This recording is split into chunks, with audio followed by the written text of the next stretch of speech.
Inconceivable! Will you please act like you have more than a two-word vocabulary? Is there air? You don't know! And now, a yak. Yak!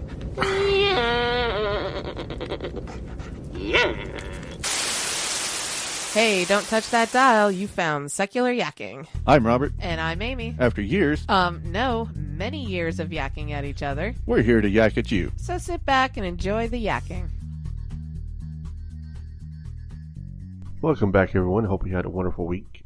We're still on vacation, but that's okay because we've got a wonderful interview with you with Dr. Gleb Tsipursky of Intentional Insights, and he's here to talk about his ProTruth Pledge, and it's something that we highly endorse.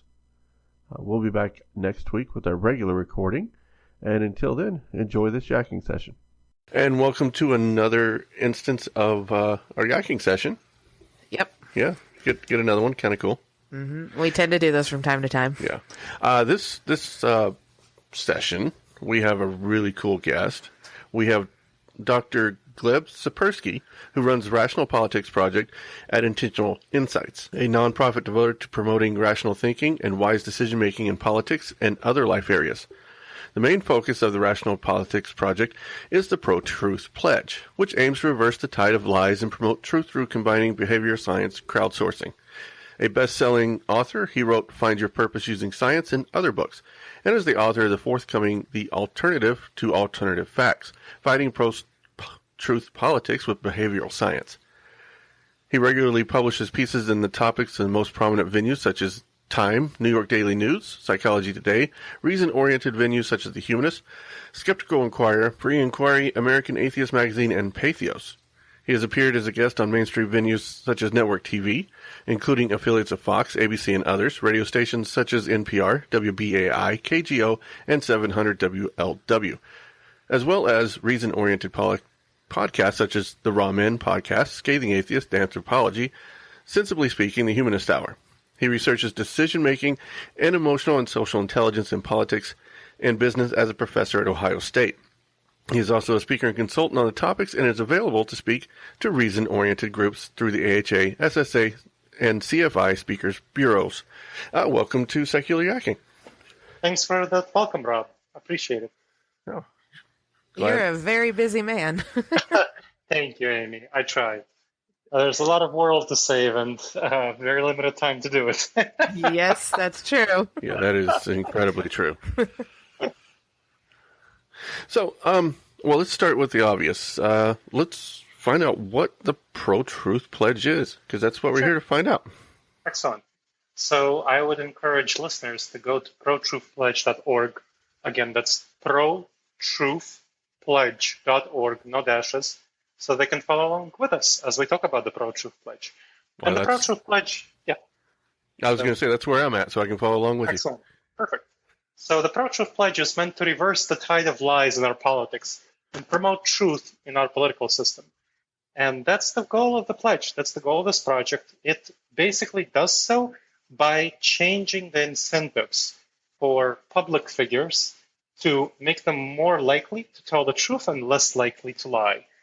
Basically, anyone who takes the pledge, any public figure who takes the pledge will be held accountable by volunteers who are parts of the ProTruth Pledge project, and they will also be rewarded for truth-oriented behavior with reputational rewards of various sorts. Now, our aspiration is to get as many people as possible, all the listeners of this podcast, all the people everywhere who care about the truth, even a tiny bit, to take the pledge and who want to change the just culture of lies in our political system, to take the pledge and provide the momentum, the public pressure for public figures such as politicians, journalists, radio show hosts, and so on, to take the pledge based on your commitment and desire to bring truth into politics. Well, that is certainly cool stuff. I looked over the website. In fact, I signed on a couple weeks ago. Excellent. when I forgot where I heard about it, but I saw it online or something. I was like, oh, that is kind of cool. I'd like to take the Pledge to Truth. There you go. Excellent. Yeah. Did you mark yourself as a public figure? I'm not sure. I'll have to go back and check. I may have.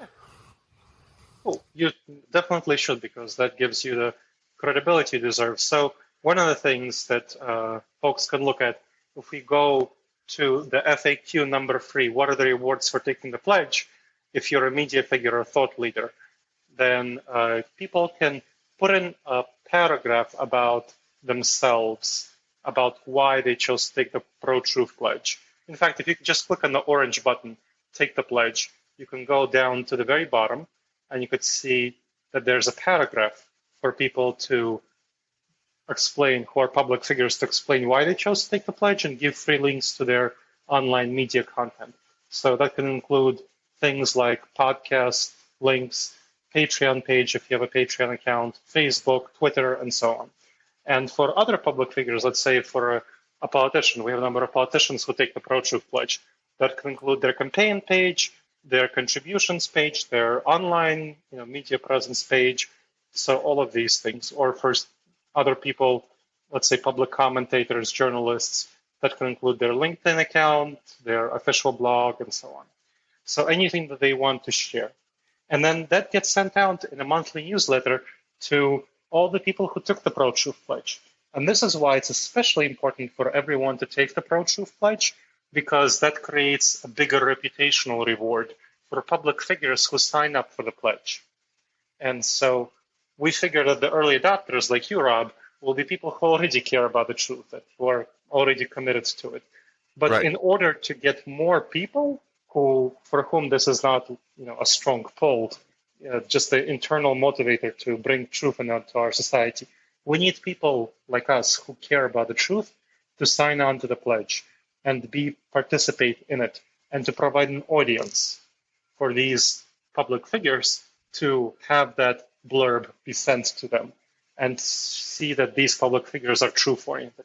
So that's one of the reputational rewards offered by the pledge. Cool. I'll definitely have to look into that, make sure I'm signed up properly. So you also said that your volunteers hold people who take the pledge accountable. How do you guys manage to do that? So if you look at the third FAQ, how are pledge takers held accountable? So it describes what happens, how do you actually violate the pledge? So the pledge describes 13 truth-oriented behaviors, and the way that the pledge is violated is when somebody shares misinformation, a false statement. Now, anyone can make a false statement. I can say, that it's August right now when it's actually June. That's a false statement. So most false statements by people who are really trying to take the pledge, taking it seriously, are just going to be mistakes. And what we ask people to do is not to play gotcha. It's not like, hey, Gleb, you're totally wrong. You're lying to us. It's June. It's not August. You liar, liar, pants on fire. That's not how we want to. That's not what we want to happen. So we describe there how what we want is for people who are volunteers for the ProTruth Pledge and whose volunteer role is to hold public figures accountable, to approach those public figures privately and say, hey, you made this statement. I'm not sure if it's correct. Can you clarify what you said? Maybe I misheard something. Maybe I don't know what's going on. Maybe you misstated it, and so on. Now, usually it gets resolved at that level. So, for example, we had a politician who is a congressperson who is running for Congress in Idaho. Take the ProTruth Pledge, and then he posted a tweet of Donald Trump saying something stupid on his Facebook wall, like mistreating disabled kids. So, in a tweet. Then we couldn't find that tweet in Donald Trump's, the tweet we weren't able to find it in Donald Trump's feed. And so checked with the politician and he couldn't find it. And so then he made a retraction. He said, he edited his Facebook post to say that, well, because I took this pledge for truth, I am stating that now I'm not sure that this is an actual tweet that Donald Trump tweeted, or maybe it's a fake tweet that somebody photoshopped to look like Donald Trump's tweet. Donald Trump might have deleted the tweet, or it may have been photoshopped. So we don't know. But he made that statement. And that's kind of the large majority of people who take the ProTruth Pledge will just make an honest mistake like that and they'll take back their words, which is fine, which is great. We'll celebrate that. Now, in case somebody refuses to take back their words after multiple attempts by a number of people, and the whole process is described in that FAQ, what goes through with multiple attempts, number of people, then that's when we figure that the person is deliberately intending to mislead, lying. And that's what the pledge is designed to prevent, not kind of, false statements made out of innocent naivete or, lack of knowledge or something like that, or misspeaking. It's made to prevent lying. And so when we see by somebody failing to retract obviously incorrect information that they lied, they intended to deceive, that's when the claws are brought out. So we issue a media advisory to all the relevant media venues. So for example, if this was the guy in Idaho, we would issue a media advisory to all the media venues in his congressional district. And then we would also send an action alert to, and this is why it's especially important for people to sign up to action alerts and email notifications who sign the pledge. We send it to all people who took the ProTruth Pledge who are going to be located in this person's congressional district, for them to tweet this person, email the person, write the person, call the person, protest the person, whatever, meet with the person, and also write letters to the editor, basically raise a big stink about this person being in contempt of the ProTruth Pledge and lying deliberately, giving all the evidence about how we tried to get this person to retract his words and how he wouldn't. So that's a pretty big media hit, a pretty big reputational hit, and we figure people are much better off not signing the pledge at all if they intend to lie. So that's how we're filtering people. Yeah, I would certainly agree with you there. I imagine you haven't convinced our president to sign this pledge. We haven't tried yet. Yeah, I mean, a number of us have tweeted to him to sign the pledge, but we haven't made a formal approach to him. Yeah, in this age of alternative facts, it's going to be somewhat difficult. Yeah, well, what we figure, our aspiration is to get early adopters, and we figure the reason-oriented community are going to be early adopters. And what we are trying to do right now, what we're focusing on, is setting up a network of people across the United States and in Canada, in the UK, but mainly United States, to in every city to have organizers for the ProTruth Pledge. And so some cities are ahead of others. So for example, Columbus, where I'm based, we already have some volunteers. So we have a team of people who are going to various, mainly from the local reason-oriented community, the humanist community of Central Ohio, which I'm a proud member. And it's going to various local festivals and meetups and indivisible group events and so on to get signups for the pledge. And we're getting both, mainly liberals, but also conservatives signed up for the pledge because they see that it's a good idea. They can all agree that, yes, we should practice these truth-oriented behaviors. Yes, this is a good idea to have truth in our politics. So we're essentially doing the early adopters first, and we have a group that's also well established in Washington State, and they're spreading just because we happen to have some activists there, and also in Los Angeles. So our aspiration is to get activists across the United States, and we have a process where people can easily gather signatures, go into local events, and the more signatures we gather, the more the ball is rolling. Right. We may have to look up that group here in Washington State and hook up with them sometime. Yeah. Where are you two based? We're just north of Seattle. Okay. Yeah, so they are in eastern Washington State, so it should be a couple of hours from you. Oh, okay, yeah. That's weird. It's in eastern Washington. I would have really expected that's pretty it here. Conservative over there. I really expected it over here in western Washington. What often happens is that groups that are more conservative, areas that are more conservative, tend to have a stronger reason-oriented presence because they need that more. That's true. Yes, so that's what you would tend to find. That is absolutely true. We do see that here, so yeah. Yes, we do. So that's I think this is a really good idea. I find it kind of disturbing that we have to do this to get people to, tell the truth. I guess for myself, I would always, if I were doing anything like that, I would be telling the truth the whole time. But it's amazing how many campaign on lies and really big ones. Well, we just went through probably the worst campaign in history for lies. That is true. Yeah. So in terms of, I'm actually not surprised because this is just how people behave. What research, so my research in history of behavioral science, shows that people are very inclined to believe in comforting lies. I mean, this is just how people are. I would be surprised if it wasn't the case. If we have a truth-oriented society, that's a very surprising thing because people are much more inclined in their natural state to believe in lies. We have to be trained in rational critical thinking. Rational critical thinking is not intuitive. Our gut reactions, our intuitions are not trained to believe in the truth.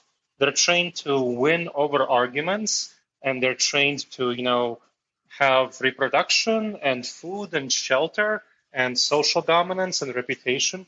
Nowhere in that list do you see reason and critical thinking. That is true. Yeah, it's kind of evolutionary that we tend to reach for that is easily believed. That's right. Is that just evolutionary. Is that people as a whole? As a whole, people tend to believe that? Yeah. Yes. It's people as a whole. So there are people with certain personalities who tend to be more skeptical and tend to be more questioning. And that's why those people with those personalities tend to wind up in the reason-oriented movement, or at least among the nuns, the non-religious. Okay. Most people, they just tend to be, let it go and not think about the deep things and not question.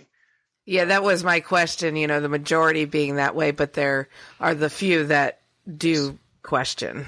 Yes, there are the few that do question, and that's actually also evolutionarily determined because from a group tribal perspective, it's beneficial for there to be some people who question the established order for things to change and for things to evolve. Oh, well, that's good because I'm thinking I don't think the way the majority does because I don't buy the you need to tell me the truth. I don't care what it is. That's kind of how I am. Yeah. That's not the majority of people. The majority of people just want to get by and be quiet and so on. And so this is, in essence, what we're doing is a project of civilizing from the evolutionary natural baseline to a more truth-oriented, rational thinking perspective. That's a hard project. That's a hard thing to do. The old colloquial phrase of a lie travels around the world before truth has time to get its boots on accurately describes a situation which is natural. Kind of that's a natural state. But just because it's natural doesn't mean it's desirable. People so often tend to make this mistake. Oh, these are natural remedies. Well, heck, I prefer a scientific remedy that actually cures me. Yeah, I agree with that.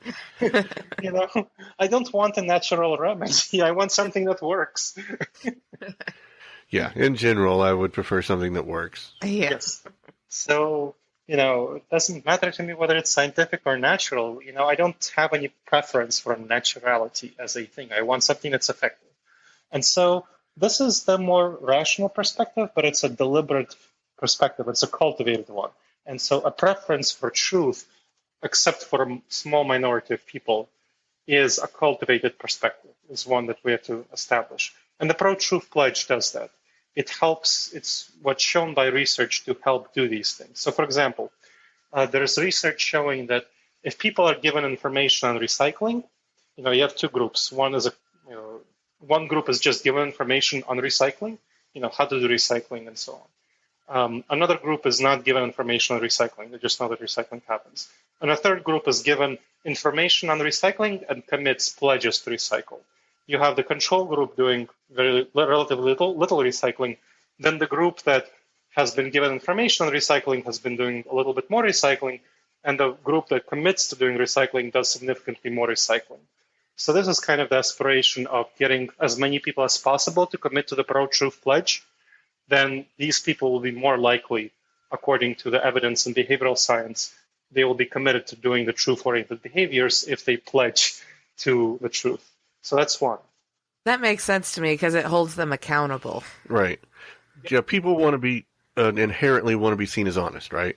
Yes. Even though they're willing to accept lies, they want to be seen as honest.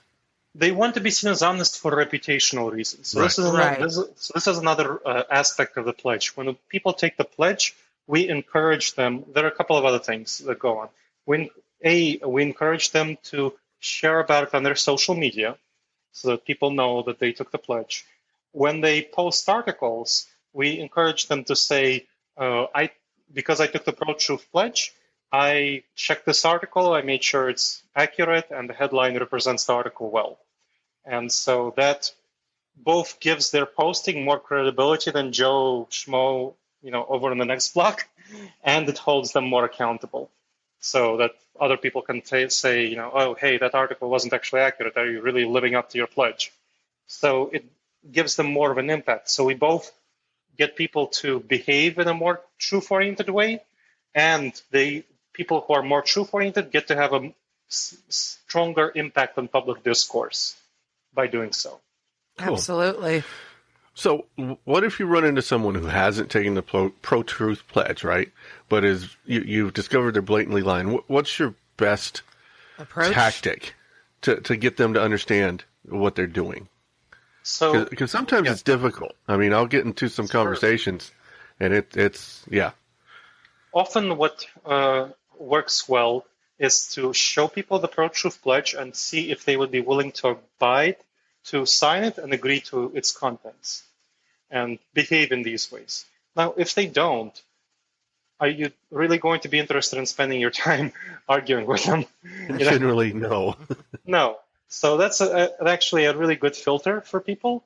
For, do you want to spend your time arguing with these people? Now, for myself, I have a specific reason to spend time with these people. So, for example, just before I did your interview, I talked with News Talk 614, which is a local conservative radio station, which is, describes itself as Team Trump.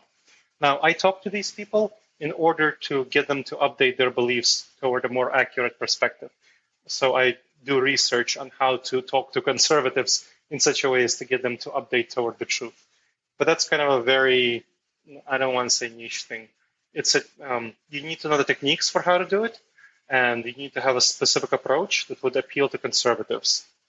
If you just want to have a real intellectual discussion where you're not being strategic and not trying to specifically talk to your audience in a way that is going to try to lead them toward the truth using specific techniques, then you're just best off showing people the Pro-Truth Pledge and asking them if they'll be willing to abide by it.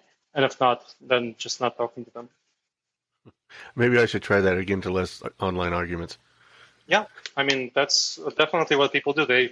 When they engage in online arguments, they click a link to the Pro-Truth Pledge and say, hey, if you're going to be willing to sign this pledge, which I signed, I'll be happy to talk to you. If not, then I don't think we should be talking because I don't want to waste my time. Yeah, that's exactly how you should handle it. I might actually start doing that because I get rather frustrated occasionally. Yes, you really do. Yeah, I mean, why stress yourself out with these unpleasant emotions? Yeah. And the conversations go nowhere. Yeah. Yes, exactly. It's like it's just the flame war, and the conversation goes nowhere. Whereas if you get them to abide by the tenets, you can always say, hey, I noticed that you're not abiding by this behavior out of these 13 behaviors. Why is that? And then, okay. So you can have a clear understanding. Right. Well, so let's say we do get them to sign the pledge, right? But when we get into conversation, but they reject the facts that are presented. What would work there?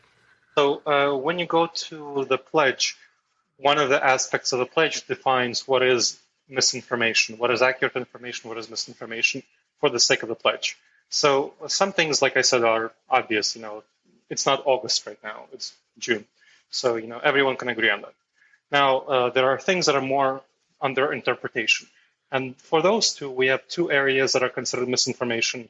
One is something that goes against credible, established fact-checking websites. And we have a list of those fact-checking websites that are considered credible, reputable, high-quality websites. And we decided not to do the work ourselves of evaluating these, but outsource this work to Facebook. Facebook has a program of working with a number of websites to do fact-checking on fake news. And so we're just working with the same websites that Facebook is using. So whenever Facebook adds a website, we add it. Whenever it takes it away, we take it away. That way, the ProTruth Pledge can't really be accused of partisan bias. So, we're just, okay, if you have a problem with one of the websites, take it up with Facebook, not with us. So we're just using Facebook. That's one. So fact-checking websites. And the second one is the scientific consensus. So the scientific consensus is the best thing science is the best method that we as humans have of knowing the truth. And science, it functions in such a way that if we have a scientific consensus on something, that's pretty much the best method we have of knowing that this thing is true. So for example, human-caused climate change. We have a strong scientific consensus that there is substantial anthropocenic, meaning human-caused climate change. And that's, if anybody goes against that, then we call that a lie. We call that misinformation. If somebody says that vaccines cause autism, that's misinformation. Again, scientific consensus. And a whole bunch of other things where the scientific consensus is clear, and you can tell the scientific consensus from the, things like meta-analysis of a number of studies and polls of scientists where over 90% of scientists agree on something. Yeah, cool. I like that. I just found that on the website, so it's definitely laid out pretty nicely there. You got anything else in? Any more questions? No, I actually found out a lot. Yeah. So it was very informal for me.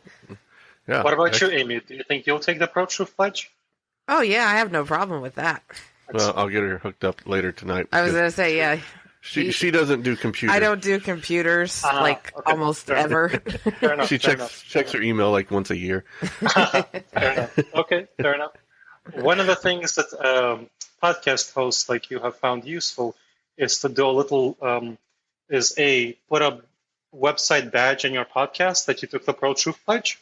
Oh. So people like Aaron Ra and so on. And then make a little blurb at the beginning of each podcast that you took the ProTruth Pledge and ask your listeners to hold you accountable. That both gives you more credibility with your listeners because they know that you're being more honest and that, compared to the average Joe podcaster out there, and also helps spread word about the ProTruth Pledge. I think that's a good idea. We might just throw that into our intro somewhere. Yeah, I think that's a good idea. Yeah, it's a great idea. Excellent. So if people wanted to get a hold of you in any way to ask you more questions, how would they do so? They'd email me at Gleb, Gleb, at intentionalinsights.org. So Intentional Insights is the nonprofit where I serve as the volunteer president, in addition to serving as a professor, assistant professor at Ohio State University. So intentionalinsights.org, they can check out that website for a lot of articles, links, videos, and so on, devoted to the Rational Politics Project.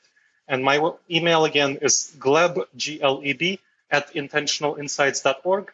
And I encourage everyone to go to protruthpledge.org and take the pledge. Cool. And we'll have both of those in the show notes.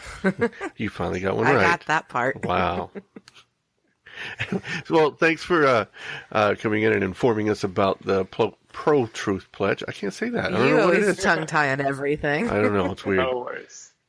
So, again, thanks for coming on, and maybe we'll talk again soon. Yes, thank you. It was very informative. I'm very glad, and it was a pleasure, Rob and Amy. You have a good day. Thank you. You too.